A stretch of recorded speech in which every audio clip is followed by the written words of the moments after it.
Do you ever think that the vegetables you eat might be hurting you more than helping? It seems like we hear more and more that we should eat more vegetables. But what if some of those vegetables make digestion harder and cause other health problems in the future? I want to tell you something. Not all vegetables are the same. Some are surprisingly hard for the body to break down, especially in older people, which can cause pain, swelling, and other problems. This video will show you 5 vegetables that older people should probably stay away from if they want to improve their digestion and health in general. You might be surprised to learn that some of these are bad for your digestive system and health in general, even though they seem healthy. If you've ever had gas, acid reflux, or joint pain that you can't explain, vegetables might be more to blame than you think. Wait a minute or two longer, because what comes next is not just a list of warnings. If you do these smart things, you'll feel better, be more active, and enjoy life more. We'll tell you why each of these vegetables is bad for you and suggest some better ones. You shouldn't miss this if you want to improve your digestion and health in the long run. Don't miss a movie before we start. If you haven't already, please subscribe and turn on bell alerts. In the comments, give the video a like if you liked it and a 0 if you didn't. Thanks for your thoughts. I'll use it to make my videos better for you. We can begin now. First are braised vegetables that look like cabbage, cruciferous plants, and Brussels sprouts. An old mistake that many people make is thinking that any vegetable is healthy. Some vegetables like broccoli, cauliflower, cabbage, and Brussels sprouts are hard to digest even though they are high in fiber and vitamins. Your digestive system may not work as well as it used to if you are older. The high fiber and sulfur compounds in these vegetables may make you feel gassy and uncomfortable. If you eat steamed broccoli or cabbage salad, you might feel queasy or even gag. Raffinose, a carbohydrate found in cruciferous vegetables, makes you make gas when it ferments in your digestive tract. This isn't always a bad thing, but it can be very painful, especially if your digestive system has become more sensitive over time. A lot of older people also digest food more slowly, which means that food stays in the digestive tract longer and makes bloating more likely. One more problem with cruciferous vegetables is that they can make thyroid function worse. These vegetables contain goitrogens, which stop the body from absorbing iodine. This may be bad for the thyroid. Most people might not think this is important, but older people who already have thyroid problems like hypothyroidism may want to be extra careful. If you eat too many of these vegetables, even if you don't have a serious thyroid disorder, it could cause hormonal imbalances that make you feel tired and lethargic. Watch how much of these vegetables you eat and how you cook them. You don't have to give them up completely. Some of the tough fibers in cruciferous vegetables can be broken down when they are cooked. One example is that the way they make your stomach feel may change a lot if you eat them a little cooked instead of raw. Some vegetables, like zucchini, bell peppers, and carrots, are easier on the stomach than others. If you often have stomach problems, you might want to cut back on these vegetables or try something else. Food should make you feel healthy and energetic instead of tired and bloated. If cruciferous vegetables haven't been a cause of your stomach pain yet, you might want to find out how your body reacts to them. A great way to stay healthy as you age is to learn which foods are good for you and which ones are bad. Second, vegetables that are nightshades like peppers, tomatoes, eggplants, and potatoes. Even though most people don't think much about the vegetables they eat every day, some vegetables may be making your joint pain, inflammation, or digestive problems worse. Tomatoes, eggplants, peppers, and potatoes are all nightshade vegetables. They contain chemicals that can cause inflammation and irritation, especially in older people who already have arthritis or another inflammatory condition. A chemical known as solanine is one of the main things that causes harm in nightshade vegetables. This naturally occurring poison is found in nightshade plants like potatoes, tomatoes, and others. It has been linked to higher inflammation in some people. If you have arthritis, stiff joints, or pains and aches that you can't explain, nightshades may be making things worse without you knowing it. Many seniors say that when they eat less of these vegetables, their joints feel less stiff and they are more comfortable overall. Another issue with nightshade vegetables is that they can make acid reflux and digestive irritation worse. For example, peppers and tomatoes are very acidic, which can be hard for older people who have GERD or a sensitive stomach. A lot of people get heartburn after eating tomato-based foods like salsa or pasta sauce. The acidity may be making the problem worse. A lot of people think that spicy foods or caffeine are the only things that can cause acid reflux, but acidic vegetables can be just as bad. On the other hand, potatoes can make your blood sugar levels drop. Even though potatoes might not seem like a big deal, they have a high glycemic index, which means they can cause blood sugar spikes. This can lead to insulin resistance or make it harder for seniors who are already diabetic to control their condition. It might be a good idea to switch out white potatoes for other foods like sweet potatoes or cauliflower mash. Of course, this doesn't mean you have to give up all nightshades, but if you've been having inflammation, joint pain, or stomach pain, you might want to try taking a short break from them. Many people feel better after cutting back, even if it's only for a few weeks. And if you do decide to eat nightshades again, cook them instead of eating them raw. Some of the chemicals that might irritate the skin may be broken down by this. Third, garlic and onions that are still raw. Most people think of onions and garlic as kitchen staples that give their favorite meals more flavor and depth. But while these foods are great for seasoning, they can be very hard on the digestive system, especially for older people. You're not the only one who has felt bloated, had acid reflux, or had stomach pain after eating something with onions or garlic in it. Strong sulfur compounds and fermentable fibers in these vegetables can be hard on the gut and cause gas, bloating, and even irritation of the lining of the stomach. One of the worst things about raw garlic and onions is that they can cause acid reflux. They loosen up the muscle in the lower esophagus that keeps stomach acid from going back up into the esophagus. This means that if you eat something with raw onions or garlic in it, you might get heartburn, indigestion, or a burning feeling in your chest. The raw form of these vegetables can make acid reflux or GERD symptoms a lot worse in seniors who already have this problem. Onions and garlic also have fructans in them, which are a type of fermentable carbohydrate that can make digestion uncomfortable, especially for people with sensitive stomachs or irritable bowel syndrome, IBS. It can be hard for the body to break down fructans, which can cause gas and bloating as they ferment in the gut. Compounds in onions and garlic are likely to blame for making you feel gassy or bloated after eating them. It's also possible for some seniors to have more serious digestive problems like stomach cramps or diarrhea after eating these vegetables. This happens because the bacteria in the gut quickly break down the fructans, which makes more gas. As a result, being bloated is not fun and can last for hours, making you feel tired and heavy. Now, does this mean you have to give up all onions and garlic? Not all the time. It's important to be careful about how you cook them. When you cook onions and garlic, some of the sulfur compounds and fructans get broken down. This makes them easier for your body to digest. A lot of people feel a lot better when they eat roasted or sautéed onions instead of raw ones.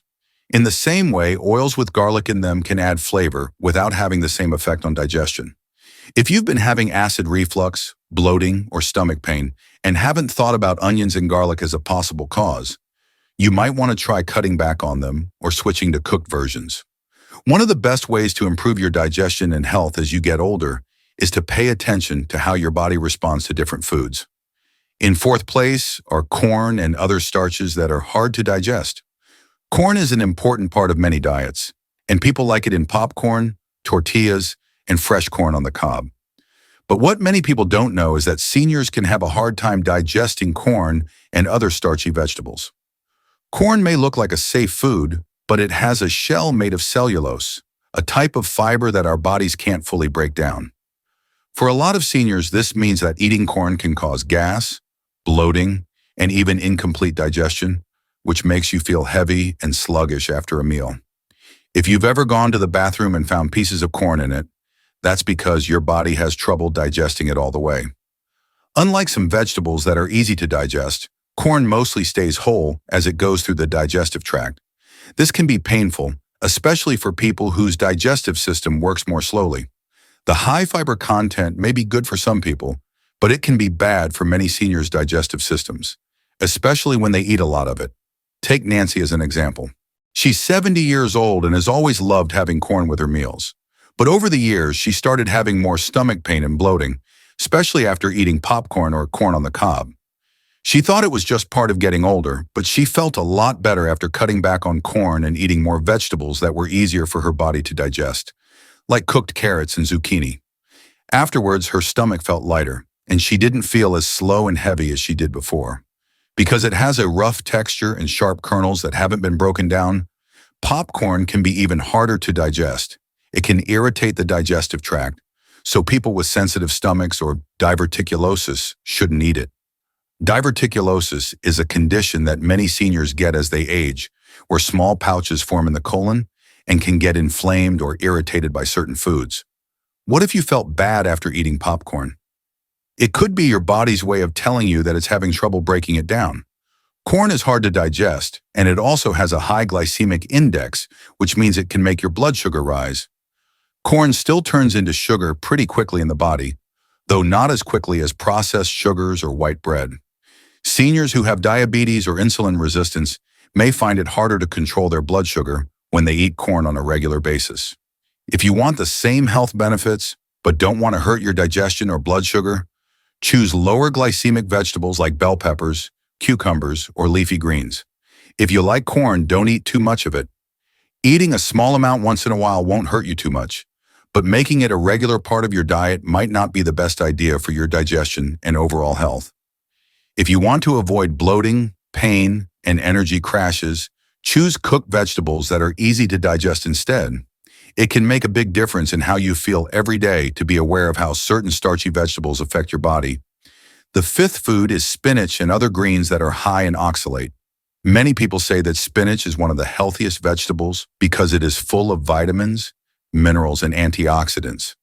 But what many people don't know is that seniors, especially those who are more likely to get kidney stones or have trouble absorbing calcium, should avoid spinach and other high oxalate greens. Oxalates are natural chemicals that are found in some vegetables. They're not harmful in small amounts, but eating too many oxalate-containing foods can make you more likely to get kidney stones and make it harder for your body to absorb minerals like calcium. You know how painful kidney stones can be if you've ever had one. Sometimes things like oxalates bind to calcium and stop being flushed out of the body properly. This makes these tiny, hard mineral deposits form in the kidneys. One of the foods highest in oxalate is spinach. This means that people who are already prone to kidney stones may be more likely to get them if they eat it often. If you've ever had kidney stones or have been told to lower your oxalate intake, you might want to avoid eating a lot of spinach and other greens like it. William, who was 73 years old, thought he was being healthy when he ate spinach salads almost every day. He had no idea that something that most people thought was good for them could be making him sick. After he kept getting kidney stones, his doctor told him to eat fewer foods that are high in oxalate. He switched to greens with less oxalate, like romaine lettuce and bok choy. Since then, he hasn't had another kidney stone. Vegetables that are high in oxalate can also make it harder for your body to absorb calcium. Oxalates stop the body from absorbing calcium properly when they bind to it in the gut. This can make bones weaker over time, which is a big problem for older people who are at risk of getting osteoporosis. Making sure your body absorbs enough calcium is just as important as getting enough of it from food. This is because strong bones are important for avoiding fractures and keeping your mobility. You might not be getting all the health benefits from eating a lot of spinach or other leafy greens if you aren't getting enough calcium. So does this mean you should never eat leafy greens again? Not at all. It's important to pick the right ones. Consider substituting lower oxalate vegetables like kale, arugula, or mustard greens for spinach if you're concerned about your health. These choices still have a lot of nutrients, but they don't have a lot of oxalate, which can be bad for your kidneys and make it hard for your body to absorb minerals.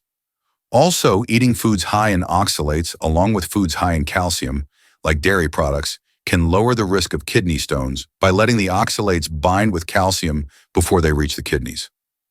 Small changes to our diet can have a big effect on how we feel and how well we can do things as we get older.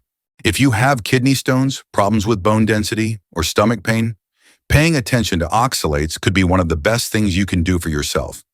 It's not about giving up all vegetables. It's about making smart choices that are good for your health in the long run. Last thoughts. Now that you know about these 5 vegetables, think about how the food you eat might be affecting your health and digestion. There are many types of vegetables that are good for you, but not all of them are good for everyone, especially as we get older. Some of them can cause stomach pain, inflammation, or other unpleasant effects that can make you feel tired instead of energized. Being aware of the choices you make, on the other hand, can help you avoid unnecessary pain and feel your best for years to come. If you've been having problems with acid reflux, bloating, joint pain, or kidney stones, you might want to try a few simple changes. Cutting back on cruciferous vegetables like cabbage and broccoli could help ease gas and bloating. It might help if you avoid nightshade vegetables like peppers and tomatoes if you have joint pain. Limiting raw onions and garlic may help with acid reflux. Cutting back on corn can help your digestion. If you get kidney stones or have trouble absorbing calcium, switching from spinach to lower oxalate greens might be a good idea. Good news, for every vegetable that might make you sick, there are great alternatives that will still give you the nutrients you need without the bad effects. Paying attention to how different foods make you feel can help you make the best decisions for your health. Not only should you eat healthy, but you should also eat in a way that makes you feel good and is good for your long-term health. Thanks for being here today. Please get in touch with us. Tell us what you learned today and how you're going to use it in your life in the comments below. We care about what you think, so don't be shy about telling us. We feel very motivated and encouraged when we read your comments. Please like, subscribe, and share this video if you liked it and found it useful. Thanks for your support. It lets us keep making good content for you to learn from and be inspired by. Thanks for watching. See you in the next video.